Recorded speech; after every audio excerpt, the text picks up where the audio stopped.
Praise the lord. ఇశ్రాయేలు దేశానికి పరిశుద్ధ ప్రదేశాలను చూడడానికి వెళ్ళిన ప్రతిసారి తిబెరే సముద్ర తీరానికి కూడా మేము తప్పనిసరిగా వెళ్తాం. మా గ్రూప్ అక్కడికి వెళ్ళగానే ఆధ్యాత్మికంగా మా మనసు ఎంతో ప్రశాంతంగా మారిపోతుంది. కారణం ఏమిటంటే యేసుక్రీస్తు ప్రభువారు పునరుద్ధానుడయ్యాక తన శిష్యులతో ఇక్కడ ఒక బండపై కొన్ని కాల్చిన చేపలను రొట్టెను కూడా తిన్నారు. ఆ బండ ఇప్పటికీ ఇక్కడ ఉంది. తిబెరే సముద్ర తీరంలో ఆ బండను అలాగే ఉంచి అక్కడ ఒక చిన్న చర్చ్ను నిర్మించారు.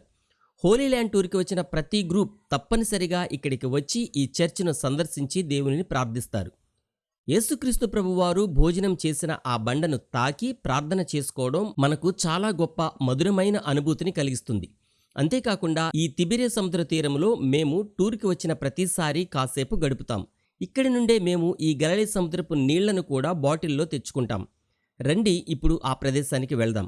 జరిగిన ఆ చరిత్రను గురించి బైబిల్లో ఎక్కడ వ్రాయబడి ఉందో రిఫరెన్స్ కూడా తెలుసుకుని ఆ ప్రదేశం గురించిన పూర్తి వివరాలు తెలుసుకుందాం. మీలో ఎవరైనా హోలీ ల్యాండ్ టూర్కి రాదలుచుకుంటే దయచేసి వెంటనే ఫోన్ చేయండి. ఇప్పటికే కొన్ని గ్రూప్స్ ఇజ్రాయెల్ దేశానికి వెళ్ళాయి. 2026 జూన్ నెల 11వ తేదీన మా టూర్ ప్రారంభం కాబోతోంది. పరిశుద్ధ గ్రంథమైన బైబిల్లో యోహాను సువార్త 21వ అధ్యాయంలో చెప్పబడిన ఒక గొప్ప పవిత్ర స్థలం ఇది. యేసు ప్రభువారు మరణించి తిరిగి లేచిన తర్వాత తన శిష్యులకు ప్రత్యక్షమైన తిబెరే సముద్ర తీరం ఇదే. ఇక్కడే యేసుక్రీస్తు ప్రభువారు శిష్యులకు మూడవసారి ఎందుకు కనిపించాల్సి వచ్చింది? ఇది గలిలయ సముద్రం కదా, మరి ఈ గలిలయ సముద్రాన్ని తిబెరే సముద్రం అని ఎందుకు వ్రాయబడింది? ఇక్కడ ఆ రోజు యేసుక్రీస్తు ప్రభువారు చేసిన అద్భుతం ఏమిటి? ఇక్కడ యేసుక్రీస్తు ప్రభువారు పేతురుతో 3 సార్లు పేతురు నన్ను ప్రేమిస్తున్నావా అని ఎందుకు ప్రశ్నించారు అనే ఆ ప్రశ్నలకు సమాధానాలను ఈ వీడియోలో తెలుసుకుందాం. ఇదిగో ఇప్పుడు మనం ఇశ్రాయేల్ దేశంలో ఉన్న తిబెరే సముద్ర తీరానికి వచ్చాం. యోహాను సువార్త 21వ అధ్యాయం 3వ వచనం ప్రకారం యేసుక్రీస్తు ప్రభువారు పునరుద్ధానుడైన తర్వాత పేతురు ప్రభువు తమను ఎందుకు పిలిచారో, తమకు 3.5 సంవత్సరాలుగా ఏమి నేర్పించారో మరచిపోయి తిరిగి తను చేపలు పట్టడానికి వెళ్తున్నాను అని మిగిలిన శిష్యులతో చెప్పాడు. అంటే ప్రభువారు మరణించక ముందు రోజంతా వారితోనే గడిపేవారు. శిష్యులు ప్రతిరోజు ఆయన చెప్పే వాక్యాన్ని వింటూ ఆయనతో రోజంతా సంతోషంగా గడిపేవారు. కానీ ఆయన పునరుద్ధానుడయ్యాక పరిస్థితి మారిపోయింది. ఏదో ఒక సమయంలో ప్రభువు వారికి కనిపించడం, ఆ తర్వాత ఆయన వెళ్ళిపోవడం జరుగుతూ ఉండేది. ఇది కూడా ప్రతిరోజు ఆయన వారికి కనిపించడం లేదు. ఆయన రోజంతా వారితో గడపడం లేదు. కాబట్టి ఇప్పుడు తాము ఏమి చేయాలో వారికి అర్థం కాలేదు. అందుకే నేను ఇంతకు ముందులాగానే గలిలయ సముద్రంలో చేపలు పట్టడానికి వెళ్తున్నాను అని పేతురు చెప్పగానే పేతురుతో పాటు మరో 6 శిష్యులు చేపలు పట్టడానికి తిబెరే సముద్రానికి బయలుదేరారు. 6 శిష్యులు పేతురుతో పాటు చేపలను పట్టడానికి గలిలయ సముద్ర తీరానికి వచ్చి రాత్రంతా వలవేసి చేపలకై తీవ్రంగా ప్రయత్నించారు. కానీ వారికి ఒక్క చేప కూడా పడలేదు. చేపలు పట్టడంలో వారికి చాలా అపారమైన అనుభవం ఉంది. అయినప్పటికీ ఆ రోజు వారికి ఒక్క చేప కూడా పడలేదు. ఇదే వారికి చాలా ఆశ్చర్యాన్ని, బాధను కలిగించింది. గత 3.5 సంవత్సరాలుగా తమతో గడిపిన యేసుక్రీస్తు ప్రభువారు ఇప్పుడు తమతో లేరు. పోనీ చేపలు పడదామంటే అవి కూడా పడడం లేదు.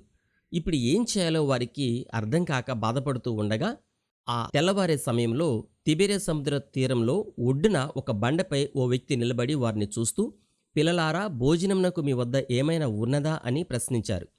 వారిని ప్రశ్నించింది యేసుక్రీస్తు ప్రభువు అని వారికి తెలియదు. ఎందుకంటే ఆ సముద్ర తీరంలో ఉదయం పూట ఎప్పుడూ కొందరు జాలర్లు తిరుగుతూ ఉంటారు.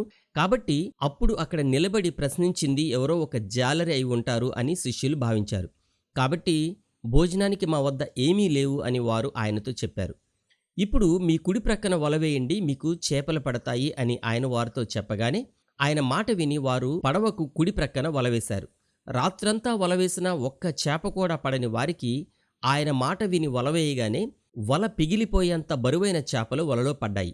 అప్పటికి కూడా వారు ఆయన ఎవరో గుర్తుపట్టలేదు. కానీ యేసుక్రీస్తు ప్రభువారు ప్రేమించిన యోహాను మాత్రం వెంటనే ఆయన యేసుక్రీస్తు ప్రభువు అని గుర్తుపట్టాడు. వెంటనే ఆయన ప్రభువు అని పడవలో మిగిలిన శిష్యులతో యోహాను చెప్పాడు. ఆ మాట వినగానే పేతురు వెంటనే పడవలో నుండి సముద్రంలోనికి దూకాడు. ఎందుకంటే పేతురు ఒంటిపై గోచీలాంటి చిన్న వస్త్రం తప్ప మరేమీ అప్పుడు లేదు. ఆ తర్వాత ఆ వలను లాగుతూ శిష్యులు ఒడ్డుకు వచ్చారు.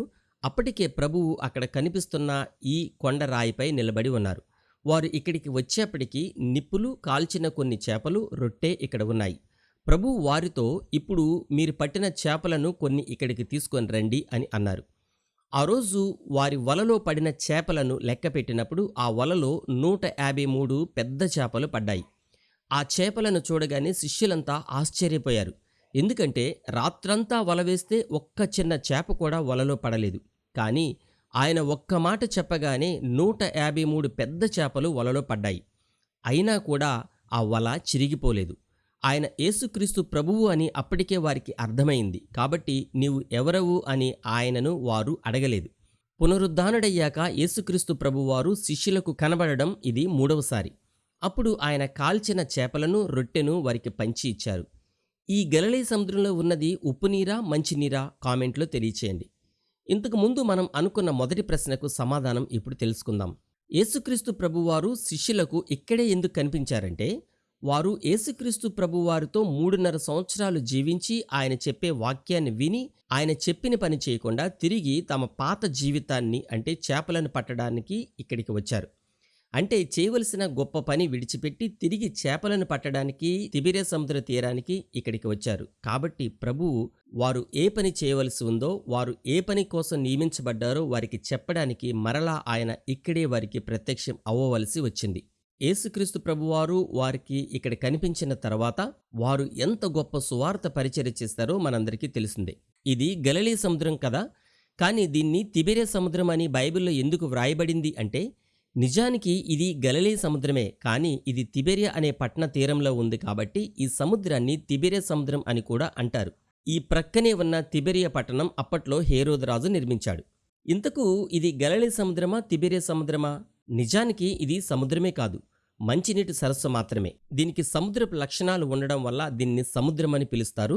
ఇది గలిలయ తీరంలో ఉండబట్టి దీన్ని గలిలయ సముద్రం అని, ప్రస్తుతం మనం ఉన్న ప్రదేశం తిబెరియ తీరంలో ఉండబట్టి దీన్ని తిబెరియ తీరం అని కూడా పిలుస్తారు.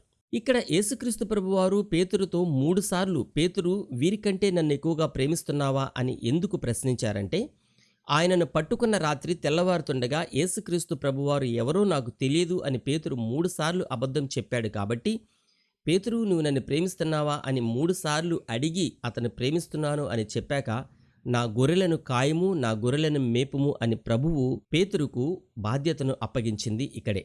ఆ రోజు యేసుక్రీస్తు ప్రభువారు శిష్యులకు కనిపించిన ఈ ప్రదేశంలో ఇప్పుడు ఈ చర్చ్ను నిర్మించారు. ఈ చర్చ్ను church of the primacy of Peter అని పిలుస్తారు. ఈ చర్చ్ లోపల ఒక ప్రత్యేక రాయి ఉంది. దీనిని మెన్సా క్రిస్టి అని అంటారు. అంటే క్రీస్తు భోజనపు రాయి అని అర్థం. సంప్రదాయం ప్రకారం యేసుక్రీస్తు ప్రభువారు ఇక్కడే శిష్యులతో భోజనం చేశాడని నమ్ముతారు. అందుకే ఈ రాతిని ఇలాగే ఉంచి ఈ రాతి చుట్టూ చర్చిని నిర్మించారు. కాబట్టి ఇక్కడికి వచ్చిన ప్రతి వారు ఇక్కడ మోకరించి ఈ కొండ రాతిని తాకి దేవునిని ప్రార్థించి వెళ్తారు. నేను కూడా టూర్కి వచ్చిన ప్రతిసారి తప్పనిసరిగా ఇక్కడ మోకరించి దేవునిని ప్రార్థిస్తాను. ఇక్కడ ఈ మెట్లు కనిపిస్తున్నాయి చూసారా?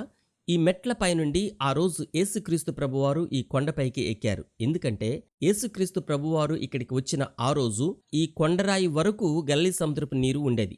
ఇప్పుడు కూడా ఒక్కోసారి గలిలయ సముద్రం నిండిపోయి నీరు ఇక్కడ వరకు వస్తుంది. యేసుక్రీస్తు ప్రభువారు ఇక్కడే నిలబడి సముద్రంలో వలవేస్తున్న శిష్యులను పిలిచారు. అందుకే ఇక్కడ ఇవి ప్రభువు నడిచిన మెట్లు అని ఇక్కడ బోర్డు పెట్టారు. గమనించారా? హోలీ ల్యాండ్ టూర్కి వచ్చిన ఏ దేశస్థులైనా తప్పనిసరిగా ఈ ప్రదేశాన్ని సందర్శిస్తారు. టూర్కి వచ్చిన వారు గలిలయ సముద్రంలో దిగి కాసేపు గడపడానికి ఈ తీరం మాత్రమే అనుకూలంగా ఉంటుంది.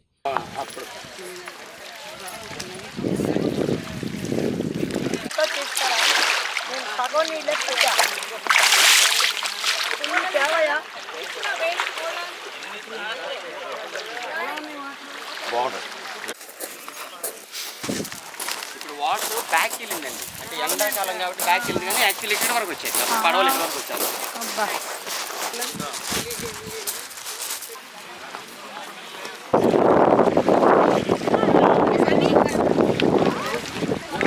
వెళ్ళండి సార్.